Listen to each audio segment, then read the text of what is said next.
সামনে পরিস্থিতিকে আরো এরকম ভাবে ঘোলাটে করতে পারে যে ধীরে ধীরে বা থেমে থেমে এরকম পাল্টা হামলাটা চলবে। এরই মধ্যে আমেরিকা বলবে যে হ্যাঁ, আমি একটা যুদ্ধবিরতিতে পৌঁছেছি, ইরানের উপরে আমি সর্বোচ্চ বিজয় অর্জন করেছি। এবং আমেরিকার প্রেসিডেন্ট, ভাইস প্রেসিডেন্ট তো প্রত্যেক দিনই বলে যে হ্যাঁ, আমরা ইরানের সাথে একটা যুদ্ধবিরতি বা একটা শান্তি চুক্তি আগামীকালকে হয়ে যেতে পারে, আবার 1 বছরও না হতে পারে। মানে তাদের কথার স্টাইলটা হচ্ছে এরকম যে 1 ঘন্টার মধ্যেও হতে পারে, আবার 365 দিনে নাও হতে পারে।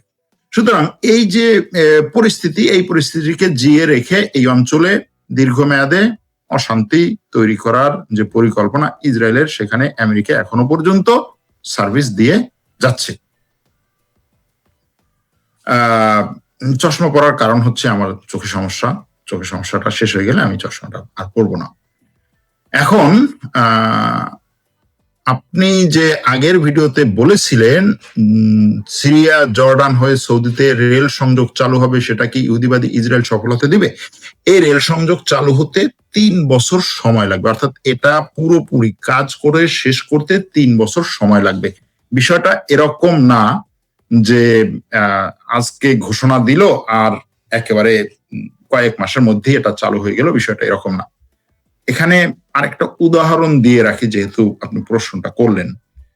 উদাহরণটা হচ্ছে এরকম, বছর খানেক আগে চীনের বিওয়াইডি কোম্পানি, বিওয়াইডি গাড়ি নির্মাণ করে যে কোম্পানি, ইভি বা ইলেকট্রনিক ভেহিকেল অর্থাৎ বিদ্যুৎ চালিত গাড়ি তৈরি করে যে কোম্পানি, সেটা তুরস্কে এসে ব্যাপক পরিমাণে $1 বিলিয়ন ইনভেস্ট করবে, তুরস্কে বিশাল একটা ফ্যাক্টরি খুলবে বলে ব্যাপক ঘোষণা দিয়েছিল। তুরস্কের রাষ্ট্রপতির সাথে একত্রে সেই ফ্যাক্টরি ঘোষণার যে সেই ঘোষণাটা যে দিয়েছে, তখন তারা একত্রে হচ্ছে সেখানে মিডিয়ার সামনে এসেছিল।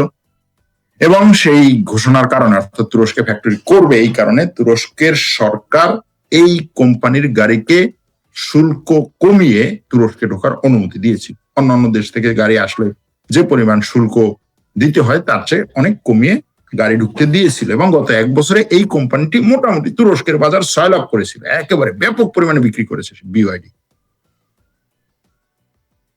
গতকালকে এই কোম্পানি থেকে রয়টার্সকে বলা হয়েছে, রয়টার্সের একটা খবরে বলা হয়েছে যে তারা তুর্কিতে এই ফ্যাক্টরিটি করবে না, এবং গত 1 বছরে এই ফ্যাক্টরি করার ক্ষেত্রে কোনো পদক্ষেপই নেয় নাই, একটা লোহার প্রেক পর্যন্ত ঠুকে নেয়, রয়টার্সের খবর।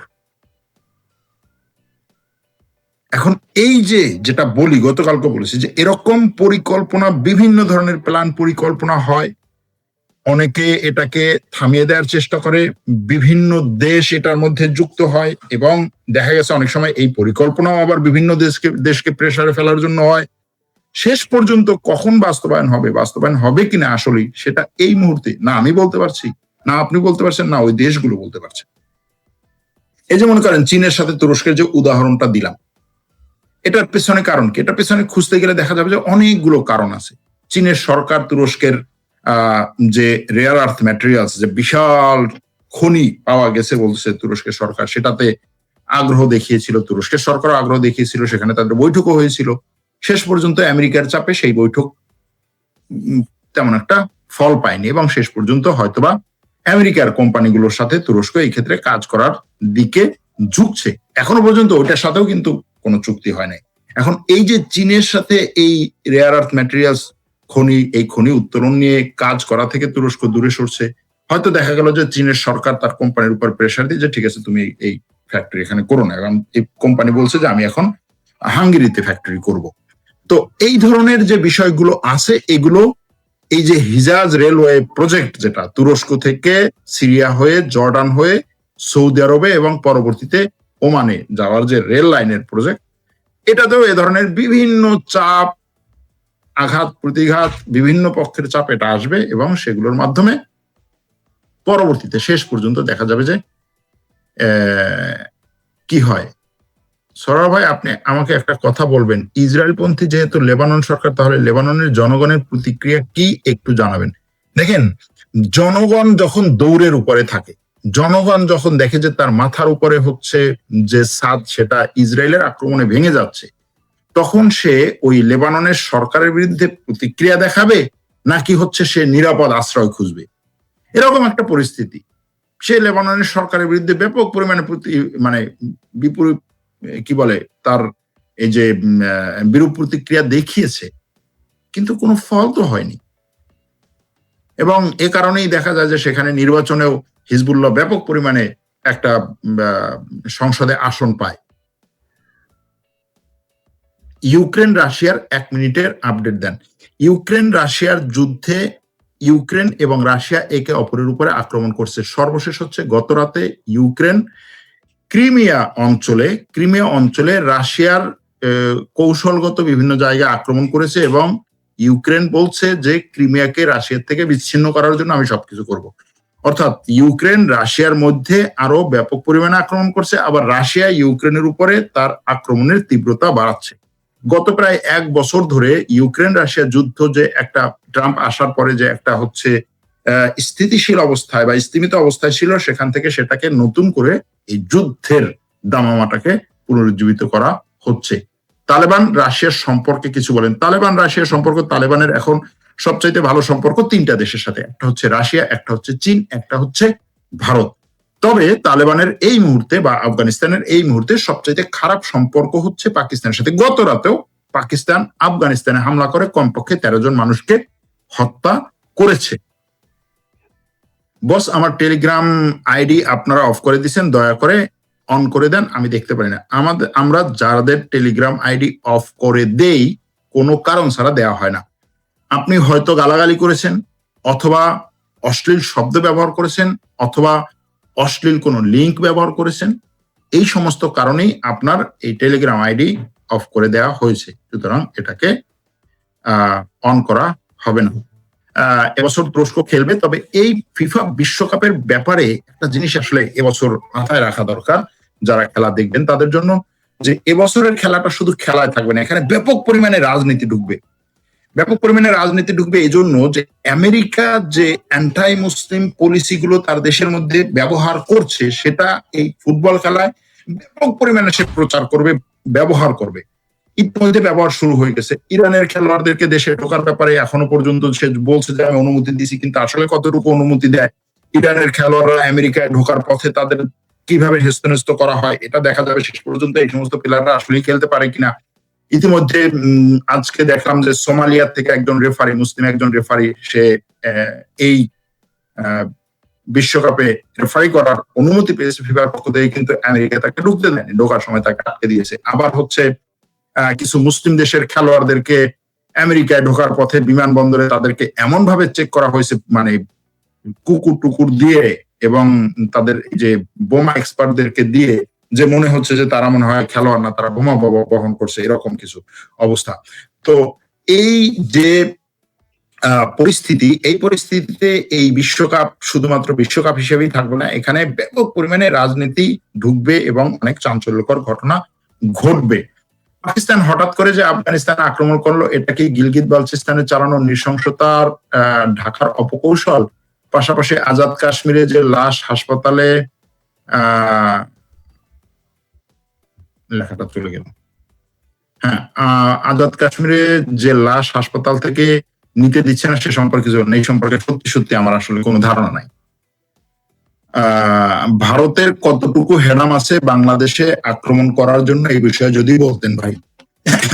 বাংলাদেশে যদি ভারত দুর্বল পায়, ভারতের হেডাম আছে বাংলাদেশে আক্রমণ করার জন্য। আপনি যদি দুর্বল হন, আপনাকে তো আক্রমণ করবে, কিন্তু আপনি যদি সবল থাকেন, আপনি যদি হচ্ছে আপনার প্রতিবেশী সে যত বড়ই হোক, তাকে যদি আপনি এই ধরনের কোনো বার্তা এবং এই ধরনের কোনো চিত্র, এই ধরনের কোনো পরিস্থিতি তৈরি করতে পারেন যে আপনার উপরে আক্রমণ করলে তার যত লাভ হবে তার চেয়ে বেশি ক্ষতি হবে, তাহলে তো সে আক্রমণ করবে। কোনোদিন তার কমেন্টে রিপ্লাই দিই না, এই জন্য আগের মতো আপনার লাইভ দেখি না।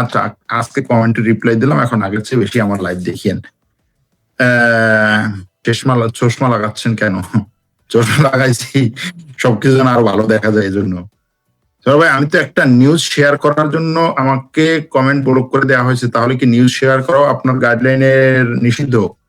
আমি যেটা বললাম যে আপনার কমেন্ট বন্ধ করা নিউজ শেয়ারের কারণে অবশ্যই না, আপনি সেখানে নিশ্চয়ই আমাদের গাইডলাইনের বাইরে, অর্থাৎ অশ্লীল কোনো কিছু করেছেন, যে কারণে শেয়ার করা হয়েছে।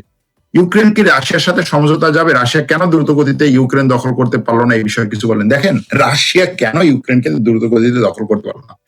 ইউক্রেন যত বড় একটা জায়গা এবং ইউক্রেনের যে রাশিয়াকে ঠেকানোর যেই পলিসি, যেই পরিস্থিতি, যেই প্রস্তুতি, সেটা রাশিয়া কুলিয়ে উঠতে পারে নাই।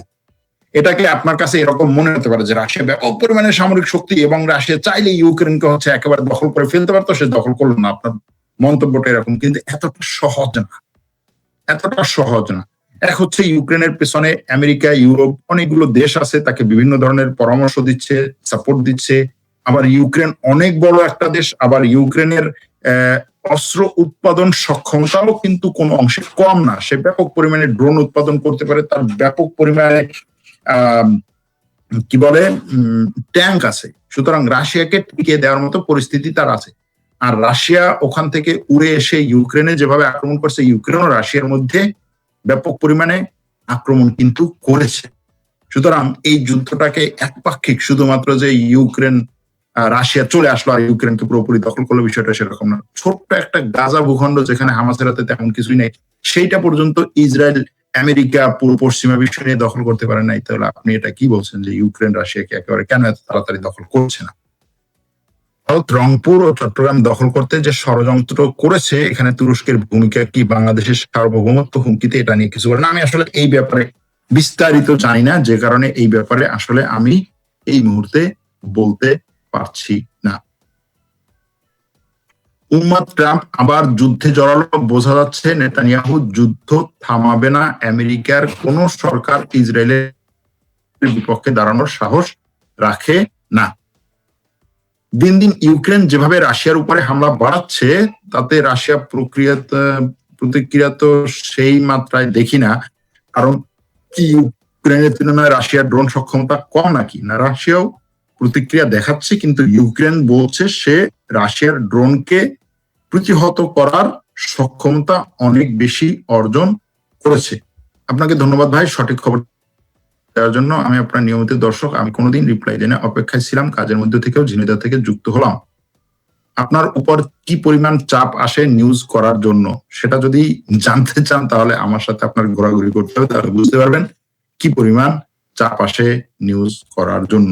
একদিন হয়তো দেখবেন যে মাঝখান থেকে সরোয়ার হঠাৎ করে নাই হয়ে গেল, অথবা